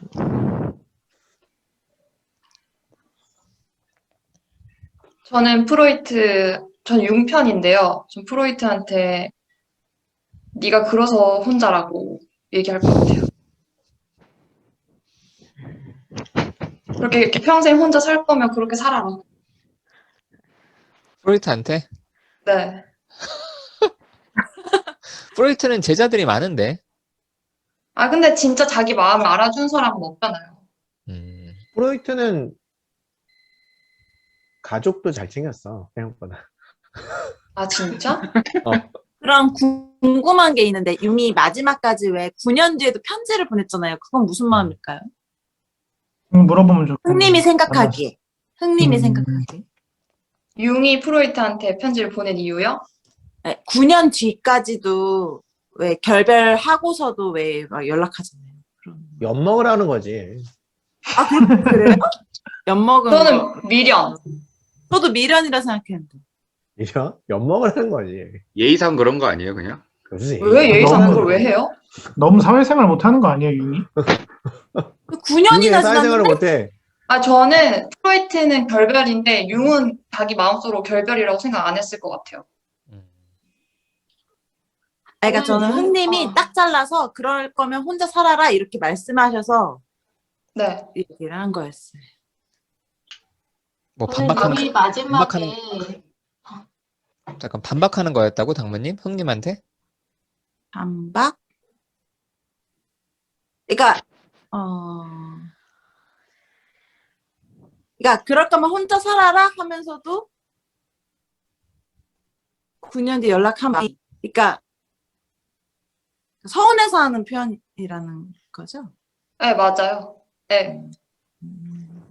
그러니까 그냥 서운하니까 홧김에 그런 말이 나왔을 것 같아요. 저는 만약에 같이 있었으면. 서운해서. 나도 물어보고 싶은 거 있어요, 달님. 네? 그냥 얘기하면 되는 거예요? 뭐 사회야 뭐야? 그냥 얘기해. 얘기하세요. 아, 근데 우리가 19세기로 가서 만나는 거예요? 아니면 2021년도에 만나는 거예요?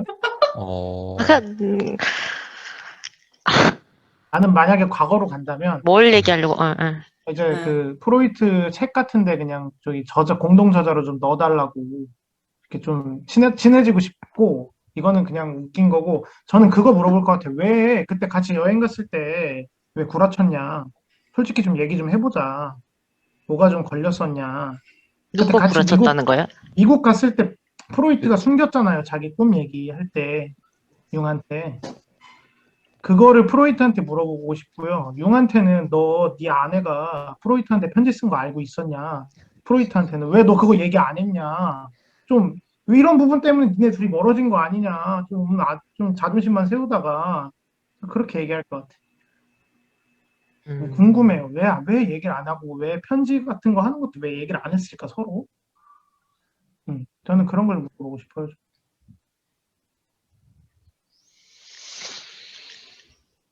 네. 하영님. 네. 듣지 말지. 무슨 말 하고 싶냐고요? 네, 저도 만약에 지금 프로이트와 융은 사실 그 시점에서 보면 본인들의 어떤 위치를 잡아야 하는 되게 중요한 시점이었던 것 같아요. 중요한 시기. 그러니까 프로이트도 자기의 이론을 더 견고하고 더 발전시켜야 되는 입장이고, 융도 뭔가 이렇게 자신의 아무튼 그 이론을 만들어가는, 새롭게 뭔가 만들어가는 그런 상황이었기 때문에, 저도 애초에 둘이 만난 것 자체도 어떤 그 서로 얻어가는 게 필요해서 만났던 거고, 근데 이제 그게 필요한 게 서로 없어졌고, 그러면은 뭐 별로 의미가 없지 않나, 억지로 뭔가 이 관계를 유지하려고 하는 거는. 좀 이런 생각에 스플림의 얘기에 동의가 돼요, 저는. 그래서 굳이 뭐 어떻게 해라, 저떻게 해라, 이런 이야기는 별로 하지 않을 것 같아요. 근데 네. 집단에서는 맨날 서로 이용하지 말라고 하잖아요. 이용하지 말라고 하지 않냐고요? 네. 이용 가치가 없어지면 안 만날 거냐고. 근데 물론 아버지와 아들 관계 같은 생각이라고 하면 저도 그만하라고 할 것 같은데 같은 집단에서 만났으니까 동등하지 않나. 아니, 그럼 단순한 이용 문제가 아니고 솔직하게 소통하라는 거지. 아니, 서로 가치가 다르고 생각이 다른데 그거를 드러내지 않고 뒤에서 계속 관계를 유지가 이러지 말고 결별 선언을 하라는 거야, 솔직하게. 그러고 솔직하게 적대적인 관계로 계속 관계를 하자는 거 아니에요? 전 그렇게 이해했는데. 아니, 관계를 하든 말든 일단 돌아서라는 거지. 그 둘 중에 한 놈이 나가든 말든. 응? 관계를 관계는 꼭 그, 해야 될 관계는 필요는 그 다음에 없죠. 얘기고, 관계는 그 다음에 얘기고. 아니, 그것도 관계잖아. 그러니까 난 친밀한 관계를 말하는 게 아니라.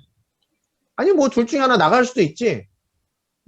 나갈 수도 있고 헤어질 수도 있죠. 꼭 관계가 유지돼야만 그게 관계를 뭐 잘한다고 하는 것도 아니고, 이용하지 말자고 하지만 사실 이용하지 않을 순 없잖아요. 그래서 그걸 드러내는 게 더 중요한 거고, 그 뒤에 어떻게 될지는 이제 뭐 모르는 거지만, 뭐, 그렇죠. 이미 뭐 다 뭐 알고 있는데, 그거를 숨기고 계속 관계를 유지해라. 이렇게는 저는 얘기는 하지는 않을 것 같아요. 책 안 읽었다면서 마치 책 읽은 것처럼 얘기를 잘하시네, 나 박사님. 괜히 박사잖아. 박사가 안 읽은 거 아니에요. 아까 파더님은 무슨 얘기 하려고 그랬어요? 저는 융이 마지막에 프로이트한테 자신의 환자를 보내는 게 엿먹이라는 느낌보다는 저는 그 환자한테 조금 초점이 있었던 것 같아요. 그래서 그 환자가 원했고, 그래도 아직 프로이트에 대해서 일부분 인정하는 부분이 있고, 그런 믿음이 있고, 무엇보다 환자가 프로이트와의 치료를 원했기 때문에, 그것 때문에 편지를 보냈을 가능성이 좀 많을 것 같아요. 네. 그래요. 달님 어떻게 더 듣고 싶은 얘기 있어요? 수다심님 안 하셨잖아요. 나? 수다심님. 그래. 그럼 저하고 마무리합시다. 마무리하면서 좀 우리 8주간 전체 마무리하는 거니까 어땠는지 뭐 그냥 좋았다 뭐 이런 얘기 말고 그냥 이 내용에 대해서도 생각나는 거 한마디씩 좀 해주시면 좋을 것 같아요. 저는 이 둘이 집단에 왔으면 뭐 일단 저는 프로이트한테 이렇게 얘기했을 것 같아요. 너 네 글이나 책이나 너에 대한 이야기를 들었을 때 생각했던 너랑 실제 너랑 너무 달라서 실망이다. 야, 뭐 성에 대한 것만 그렇게 노골적으로 까면 뭐 그게 다가 아니지 않냐. 실제로 네가 융한테 바라는 거를 노골적으로 얘기를 해라. 점잖 떨지 말고. 이렇게 얘기를 했을 것 같고 융한테는 니는 처음에 프로이트한테 받아올 거 다 받아 처먹어 놓고 왜 이제 와서 좀 이렇게 그러냐. 관계를 차라리 처음부터 네가 딱 봤을 때 나는 저 사람 밑에서는 못 크겠구나 싶으면 네가 좀 딱 생각해서 좀 덜 들어오던지 뭐 이제라도 이렇게 됐으니까 너도 좀 더 노골적으로 표현을 좀 해라. 그러면서 저는 이 편지에서 그 얘기가 언급될 거라고 생각했거든요. 마지막에는 그 미국에 같이 여행을 했을 때 분석이 중단됐던 근데 그 얘기를 그 얘기도 융이하진 않아요. 그래서 뭐 그런 얘기도 좀 노골적으로 물어보고 그리고 너 처제랑 프로이트랑 내연 관계 있었다는 거 너 알고 있었으니까 좀 까놓고 좀 폭로 좀 하고 좀 뭔가 좀 해봐라 이렇게 얘기를 했을 것 같아요. 자 만족하셨습니까 달님? 네. 네 좋습니다. 자 우리 한 15분 정도 남았으니까 우리 8주간의 스터디 전체적인 총평, 마무리, 느낀 점 이야기 하시죠. 저부터 먼저 할게요. 저는 총 8번 이 스터디 중에 오늘 했던 부분이 저희는 이제 프로이트랑 융이 갈라졌다는 것을 알고 있으니까 그러니까 우리가 예상했던 그런 내용들이 가장 핵심적으로 나와서 오늘 부분은 재밌었지만 그 앞에 부분들에 있어서는 사실은 좀 너무 지루했다라는 좀 생각이 들었고요. 그리고 저는 사실 그동안은 좀 프로이트를 좀 옹호하는 쪽이었어요. 그러니까 융의 관계에서가 아니라 그냥 프로이트라는 그 이론에 대해서 되게 옹호적인 입장이었는데 이제 그 이유는 프로이트가 당시에 금기를 어떤 섹스라는 그런 금기를 깨면서 어떤 인간 본연의 것에 대해서 되게 좀 치열하게 고민을 했다 이렇게 좀 알고 있었는데 프로이트가 물론 뭐 지금의 관점에서 뭐 당연히 뭐 이렇게 얘기하는 게 프로이트 입장에서는 뭐 부당한 비판처럼 들리긴 하겠지만 어쨌든 제가 이제 지금의 입장에서 봤을 때 프로이트도 이 관계적인 측면에 있어서는 굉장히 좀 빅토리아 문화의 영향권에 있는 사람이구나. 직접적으로 드러내지 않고 좀 간접적으로 드러내고 자신의 내면에 있는 것들을 표현하지 않으려고 하는 것들이 좀 실망이다. 그래서 예전에는 프로이트가 얘기했던 중립성, 그 블랭크 스크린이 되게 어떻게 보면은 수동적인 태도가 아니라 되게 능동적으로 내담자의 전의를 끌어당기는 굉장히 교묘한 그런 탁월한 기법이었다라고 생각을 했는데 그게 아닐 수 있겠다. 되게 좀 수동적이고 좀 자기를 드러내지 않는 쪽에서의 중립성. 어떻게 보면은 제가 그동안 프로이트의 이론을 너네는 너무 단편적으로 보는 거야. 그렇게 프로이트는 그렇게 수동적이거나 그냥 뭐 대책 없는 중립성은 아니야 라고 비판했던 그 사람들의 모습이 어쩌면 프로이트의 이론을 제대로 잘 이해한 모습이었을 수도 있겠다라는 좀 굉장히 기존의 생각과 좀 다른 생각들을 좀 하게 됐고요. 그리고 마지막으로는 좀 그런 생각도 들어요. 이 프로이트 시대 때 지금 20세기 초반이잖아요. 19세기 말고 20세기 초반에 지금 현대에까지도 계속 남아있는 이 학문계에 지대한 영향을 미친 사람들이 바로 이 시대 사람들이 되게 많았거든요. 과학에서도 그렇고 철학에서도 그렇고. 그래서 어쩌면 요 유럽, 유럽 속에 있었던 지식인들은 아마 그런 우리가 지금 뭐 하나 이거를 좀 자리를 잘 잡아 놓으면은 이게 아마 이 학문 쪽에서는 굉장히 큰 어떤 파장이나 영향을 좀 미칠 거야 라는 것들을 이 사람들이 좀 느낌을 가지고 있어서 그래서 되게 적극적으로 자신만의 뭔가를 되게 적극적으로 만들려고 하지 않았을까라는 그런 생각들도 하면서 이전에 생각했던 프로이트와 융과 이 책을 보면서 좀 생각하게 된 프로이트 융이 좀 많이 달라진 점이 저는 이 스터디하면서 좀 느낀 점이라고 할 수 있어요. 네. 다른 분들 하시죠.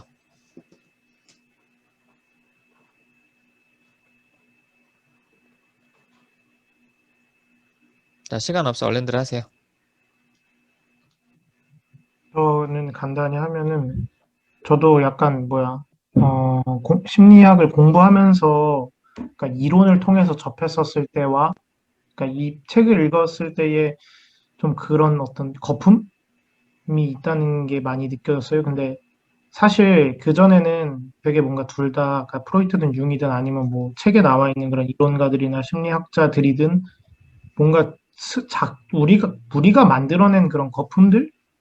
이 사람들은 되게 뭔가 훌륭한 사람들이고, 대단한 사람들이고, 이거에 대해서 좀 앞으로는 좀, 이 사람들도 나랑 그렇게 많이 다르지 않은 그냥 평범한 사람이구나. 막 내가 너무 막 부족하거나, 뭐, 지금 우리 일반인들이 뭐 모자라거나 되게 뭐 관계를 못 한다거나, 뭐 어리석다거나 이런 걸 가지고 막 굳이 그렇게 자괴감 가질 필요 없다. 이 사람들 다 똑같구나. 관계 못 하고, 갈등도 못 하고. 근데도 그냥 책 잘 썼고, 뭐, 먼저 발견했으니까 이렇게 대단한 사람이 된 거구나. 다 비슷하구나, 사람. 좀 이런 생각을 좀 많이 했어요. 그리고 책을 보면서 저는 그게 제일 컸고요. 지금 방금 말한 거. 그리고 저는 좀 다음 스터디는 좀 어떤 책일까 이런 좀 걱정과 기대 좀 더 그러니까 좋은 책을 만나고 싶은 욕심, 이게 욕심이구나 이것도 깨달았어요. 스터디를 하면 할수록 좋은 책을 골라서 스터디를 한다는 건 정말 어려운 거구나 이런 생각을 좀 많이 해요. 책이 별로였단 네. 얘긴가요? 책은 진짜 별로였죠. 솔직히 너무 재미없었죠. 그래서 다음 스터디 좋은 책을 우리가 좋은 책을 만났으면 좋겠고 저는 개인적으로는 좀 타국에 있으면서 이렇게 다른 사람들이랑 같이 있는 시간이 되게 좋았어요. 그냥 가만히 앉아 있어도 되게 좋았고 물론 이렇게 좋아하는 걸 너무 밖으로 티내면 안 되지만 저는 되게 좋았고요. 네, 좋았습니다. 할게요. 저는 이번 스터디 하면서 제가 대견하다는 생각이 들었습니다. 일단 이렇게 재미없는 거를 8주차 동안 빠짐없이 발표까지 하면서 이렇게 마지막까지 있었던 것 자체에 제가 진짜 박수를 보내고 싶고 제 스스로한테 일단 솔직히 이 책에 대해서는 이제 뭐 말할 게 없어요. 뭐 기억나는 것도 없고 이렇게 막 흥미있는 것도 별로 없었던 것 같고 물론 뭐 보다 보면 막 이렇게 떠오르겠지만 딱히 막 기억에 남는 건 없어요. 근데 그냥 제가 예상했던 것들이 막 나왔던 것 같아요. 그러니까 저는 칼융 책들을 좀 많이 읽었었는데 이제 칼융 책에서 나왔던 여러 가지 핵심적인 어휘들이 여기 편지 곳곳에 이렇게 나와가지고 이제 나올 때가 됐구나, 이제 나왔구나, 뭐 이렇게 그냥 받아들였던 것 같고 그리고 저는 근데 그보다 좋았던 거는 일단은 제가 이제 상담사들하고 이렇게 같이 심리학이 제가 이제 전공이 심리학이다 보니까 심리학이라는 어떤 또 플로이트와 또 칼융 이 어떤 큰 주제를 가지고 이렇게 얘기를 할 수 있었던 것 자체가 저한테는 되게 좋았던 시간이었던 것 같아요. 뭔가 어떤 생각을 갖고 있었는지 그리고 상담하면서 내담자를 어떻게 대하는지 그냥 이런 것들이 막연하지만 되게 궁금했었거든요. 근데 그런 것들이 조금 좀 뭐 속 시원하다 이건 아니지만 그래도 좀 많이 이해가 되기도 하고 알게 되기도 하고 공감되기도 하고 이러면서 들었던 것 같아요. 일단 스터디는 재밌었는데 책은 노잼이었다. 네. 저는 책 자체에 그렇게 큰 기대는 없었는지 모르겠는데, 그래도 이 책을 읽어본 게, 나름은, 뭐, 물론 좀 재미없기도 했지만, 나름은 좀 의미 있었다? 그러니까 또, 프로이트라는 사람과 융이라는 그 시대의 사람의 인간적인 면모, 그들의 고민, 이런 것들을 그래도 좀 생생하게 느낄 수 있었던 점에 대해서는 좋았어요. 좋았고, 저는 이제 뭐 프로이트도 프로이트고 융도 융이지만, 저를 또 되게 많이 되돌아볼 수 있는 시간이었던 것 같은 게, 지금 이제 마무리하면서 느낀 게 저는 책 읽는 내내 사실 전체적으로 융의 말 표현들이 저는 되게 거슬렸었나 봐요. 그래서 그게 되게 인상이 깊어서 아까 이제 같이 얘기하면서 오히려 재밌었던 건 누구는 프로이트 편 들고 또 융에 대한 마음도 다시 들어보고 지금 우리가 얘기하는 거에서 그러면서 더 좀 폭넓게 같이 얘기할 수 있었던 것들이 전 더 좋았어요. 그래서 저도 책을 다시 읽진 않겠지만 좀 프로이트와 융이 어떤 마음에서 그랬었는지 어떤 것들이 그렇게 서로 걸렸는지 더 같이 얘기하면서 더 재밌게 이해할 수 있었던 것 같아요. 네.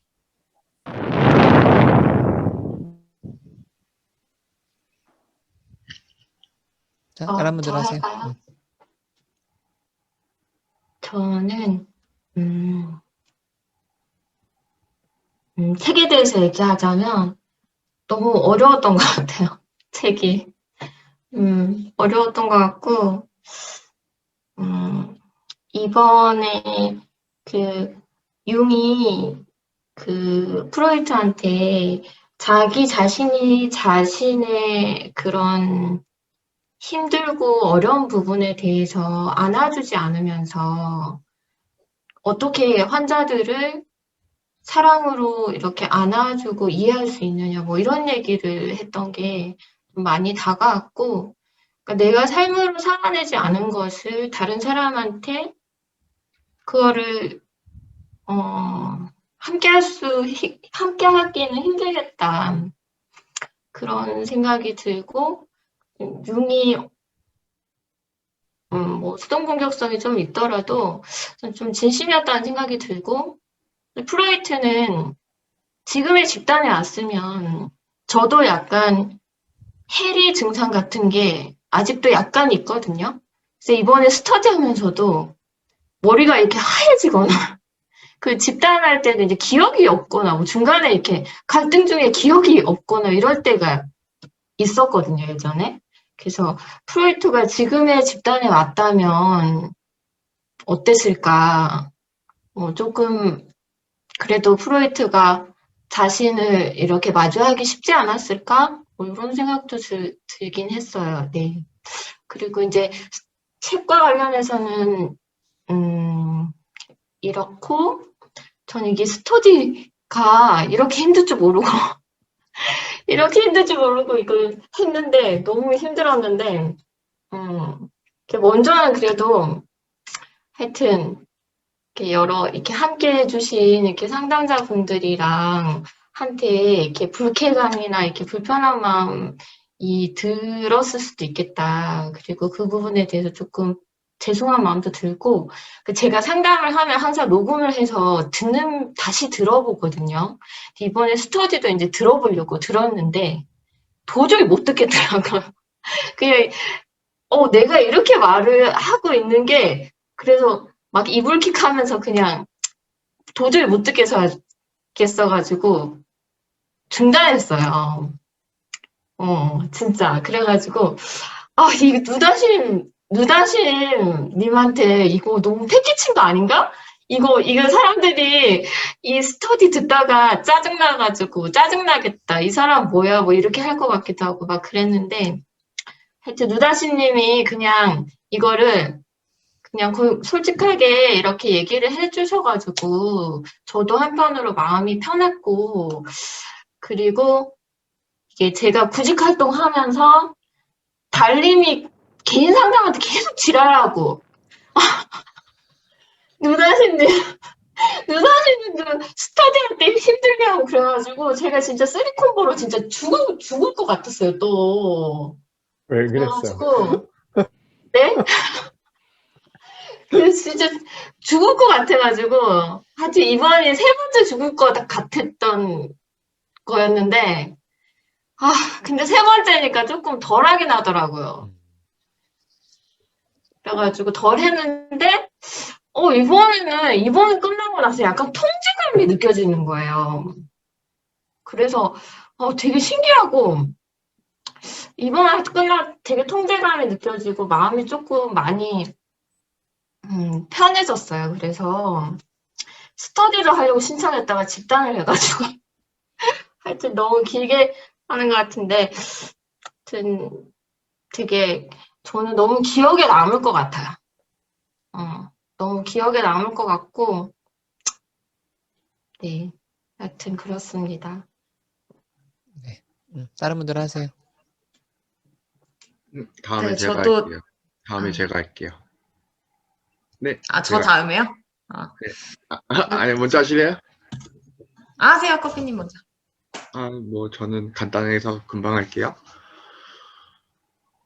엄청난 기대감을 갖고 시작했던 것 같아요, 저는. 이 스터디라는 게. 근데 이제 책 내용을 보면서, 우선 한번 충격을 먹었고, 그리고 스터디에서 나눈 내용으로 인해서 또 2차적으로 충격을 먹었어요. 어떤 충격이라면, 그냥 너무 기대감이 많았다? 그게 먼저였고, 그리고, 역시 고인물들 사이에서는 내가 뭔가를 하기는 어렵다라는 생각이 좀 힘들었어요. 이제 읽으면서. 왜냐하면 지식이 우선은 얇다 보니까 이 프로이트나 융에 대해서 아는 게 없어가지고 이분들이 말한 게 사실 뭔지는 몰랐어요. 근데 한편으로 좀 더 이제 마음이 차분해질 수 있었던 건 그래도 아무 소리를 하든 어떤 말을 하든 간에 다 받아주시고 잘 얘기해 주시니까 그 점에 있어서는 좀 편해졌는데, 스터디에 대한 이제 내용을 보면 그렇고, 그리고 무엇보다 이 자유롭다는 것에 있어서도 이 스터디 모임의 그 약간 집단 아닌 집단과 그리고 지식 아닌 지식이 섞이는 뭔가 혼합스러운 분위기, 저는 좀 혼란스러웠어요. 약간 아직 적응하는 게 아직도 힘들긴 해요. 그래도 이 8주 동안 이 시간에 앉아있는 제가 좀 자랑스럽기도 하고, 그래도 뭔가 해보려고 했다는 그 노력에 그냥 뿌듯합니다. 이상입니다. 네, 저도 최근 이제 초반에는 되게 좀 흥미가 있었는데 뒤로 갈수록 읽기가 좀 힘들었었던 그런 기억이 있고, 그리고 생각보다 이제 되게 우리는 뭔가 뭐 그런 기승전결이 딱 뚜렷하게 있고 그 뭔가 사건 사고가 이렇게 터졌으면 좋겠고 그런 마음이 있는데 그게 되게 늦게 뒤늦게 이렇게 나오게 된 것 같아서 그래서 더 좀 읽기가 힘들지 않았나 싶은 생각이 들어요. 그리고 이 출판사에서 이 책을 더 이상 만들지 않는 이유를 좀 알 것 같은 그런 생각도 들고, 그래서 저도 이제 스터디 책 내용 보다는 그 토론하면서 이제 좀 스스로 그런 질문들을 많이 가지고 왔잖아요. 뭐 상담하면서 어떤 뭐 생각이나 태도나 의견이나 이런 것들을 좀 다시 돌아볼 수 있어서 그게 좋았던 것 같고, 그리고 저는 그 뭐지? 집단원분들이랑 같이 한 게 좀 되게 새로웠어요. 그래서 예전에 그 오프라인으로 스터디 할 때는 그냥 참관만 하셨었는데 이제 같이 이야기를 하니까 좀 더 저분들은 진짜 어떤 생각일까? 이게 더 궁금하기도 하고 그런 말씀들 하실 때 더 이렇게 집중하게 되고 그런 부분이 좋았던 것 같아요. 그래서 그리고 또 온라인으로 이렇게 하는 게 생각보다 소통하는 게 그렇게 어렵진 않구나 그런 생각이 들고, 그래서 뭐 파도님이나 커피님이나 어두님 같은 경우는 이제 얼굴도 알게 됐으니까 만나면 되게 반가운 마음도 들 것 같고, 네, 그렇습니다. 저 끝이에요. 할게. 누구 남았지? 저 할게요. 저는 우선은 저 많이 어려웠어요. 그러니까 뭐냐면 이 편지들을 통해 프로이트나 융이 얘기하는 이론을 이해하기도 어려웠고, 그렇다고 개인적인 성향을 이해하기에도 좀 부족했던 것 같아요. 자료들이 그 책 내용만으로는. 그래서 이게 만일에 그 프로이트와 융의 개인사나 이론에 관해서 좀 정보가 많으신 분이 아닌 분들이 읽기에는 좀 너무 어려운 책이라는 좀 생각이 들었고요. 그런 부분에서 좀 많이 설명을 좀 해줄 수 있었으면 좀 좋았을 텐데 너무 편지만 이렇게 딱 있는 형식이어서 그게 더 좀 어려웠고, 전 그런 생각도 들었어요. 그러니까 이게 그러니까 프로이트나 융 시대는 이런 편지들을 많이 이렇게 오고 가고, 그리고 중세에도 사실은 그랬잖아요. 편지들이 굉장히 중요한 문헌 자료로 이렇게 남아있는 시대인데, 그러니까 저는 프로이트와 융도 그걸 의식했을 수 있다는 생각이 들어요. 그러니까 내가 사후에 이 편지 내용이 분명히 남을 것이다. 그리고 내가 유명해진다면 분명히 역사적인 자료로 남을 것이다라는 걸 의식하지 않았을까? 그런 생각이 들어요. 그래서 그 편지의 내용이 좀 뭐라 해야 될까, 우리가 생각한 것만큼 이제 뭐 솔직하지도 않았고 좀 그러지 않았을까? 좀 그런 생각이 좀 들기도 하고요. 그러니까 이게 뭐 언제부터인지는 모르겠는데, 그러니까 그 참 뭐랄까요. 그리고 이렇게 소통하는 그 내용의 수준이나 이런 것들을 보면서 그 뭐랄까, 그 종교의 암흑기가 참 이 사람들의 의사소통을 굉장히 많이 방해했구나라는 생각을 저는 많이 하게 됐어요. 그러니까 그 시대를 벗어나서 이제 과학적인 시대로 넘어왔음에도 불구하고 그 시대에 그런 좀 잔재가 많이 남아있다는 생각을 했거든요. 그러니까 그 소통하게 되는 그 수준이 그 개인 내적인 수준이 아니라 그냥 뭐라고 표현하면 좋을까요? 표현할 수 있는 것들만 표현하는, 그런 수준에 좀 머물러 있었다는 생각이 들어서 저는 좀 뭐랄까요, 뭐 시대사적인 한계기는 하지만 좀 프로이트와 융을 개인적으로 이해하기에는 좀 많이 좀 부족했던 것 같아서 좀 많이 아쉬움이 남는 것 같아요. 네. 이상입니다. 저 할게요.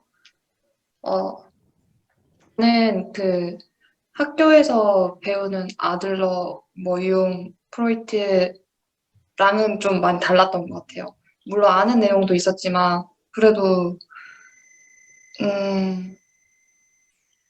학교에서는 중요한 것만 정리돼서 체계적으로 가르쳐 주니까 여기서는 뒤죽박죽이긴 하지만 그래도 좀 더 인간적인 느낌들이 나거든요. 그래서 그런 느낌을 받다는 것 정도? 그래서 나중에 이론을 보게 다시 제가 공부하게 될 때 여기서 했던 것들이 문득문득 생각날 것 같다.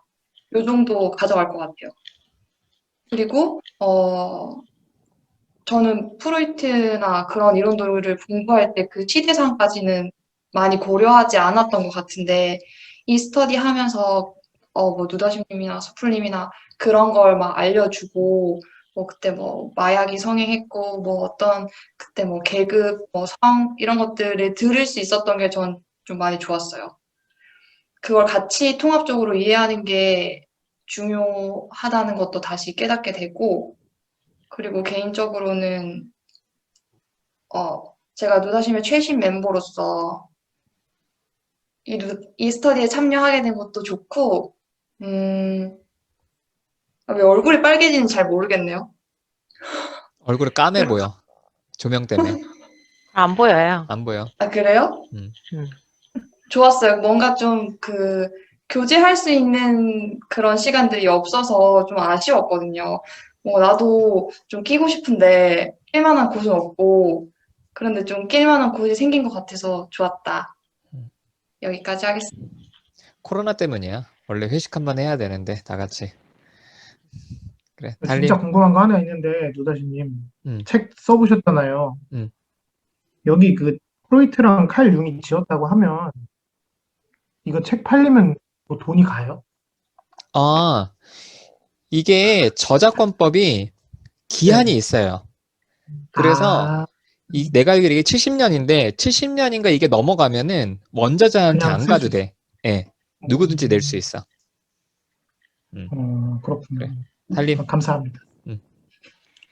네, 저도 이제 어떻게 보면은 멀리서 이렇게 있어서 같이 스터디를 하기는 어렵고, 좀 외롭게 떨어져 있는 느낌이 들었는데, 이 스터디를 통해서 같이 뭔가 하고 있다는 느낌이 들어서 되게 좋았고, 좀 저한테는 되게 외롭지 않은 시간이어서 되게 좀 즐겁고 재밌었거든요.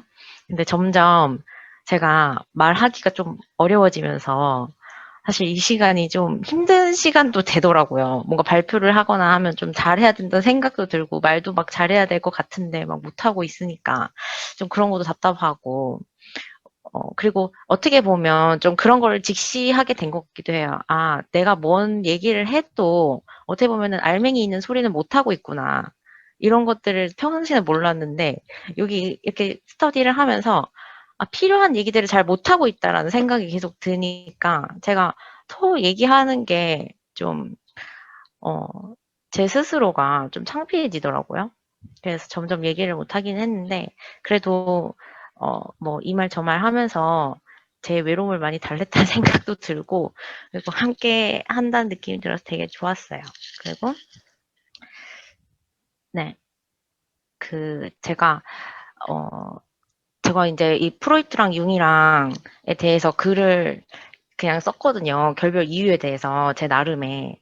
저는 막 융은 약간 프로이트는 약간 좀 분노를 표현 못하고 있고 자기가 이 분노나 화나는 감정에 대해서 융한테 막 좀 이렇게 막 쏟아내고 좀 그래야 되는데 좀 그걸 못하는 사람 같고 융은 되게 인정 욕구에 목매달아가지고 막 프로이트가 그런 걸 인정해주지 못하는 거에 대해서 되게 이해받지 못한다 생각하고 그리고 막 크로이츠링엔 제스처 그 사건에서도 막 그 서운함을 엄청 막 표현하면서 그렇게 하는 모습들이 뭔가 프로이트를 진짜 자기 아버지처럼 생각을 해서 오히려 엄청 그런 게 매달리는 거 아닌가 막 그런 생각을 하면서 저도 좀 이렇게 읽었거든요. 그래서 프로이트의 모습도 그렇고 융에 대한 모습도 제 관계에서 저 역시 느끼는 감정을 저도 그런 모습이 있는데 그런 모습을 또 프로이트도 융도 이 거장들도 그런 모습을 보고 드러낸다고 생각하니까 제 스스로도 또 인간적으로 프로이트랑 융이랑 좀 가까워진 것 같고 또 좀 스스로의 이런 좀 부족한 모습도 약간 이렇게 그래 이러면서 다독여 줄 수 있었던 것 같아요. 네, 이상입니다. 네. 얘기하세요, 파도님. 마이크 켜고. 마이크가 안- 꺼져 있어요.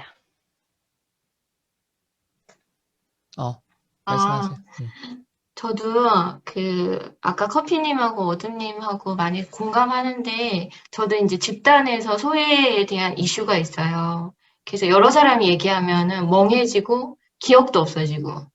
근데 저도 달림이 있어가지고 덜 외로웠고, 내 달림이랑 개인 상담하면서 느낀 게 뭐였냐면, 제가 지금까지 개인 상담자를 1명, 2명, 3번, 네 번째인데 달림이, 저는 이제 저도 심리학을 이제 공부하게 될 거지만, 아직 심리학이 마음에 대한 학문이지만, 아직 과학이 마음에 이르지 못한 영역이 더 많다고 느끼는데, 그러니까 달림이랑 상담하면서 되게 끈질기다고 느꼈어요.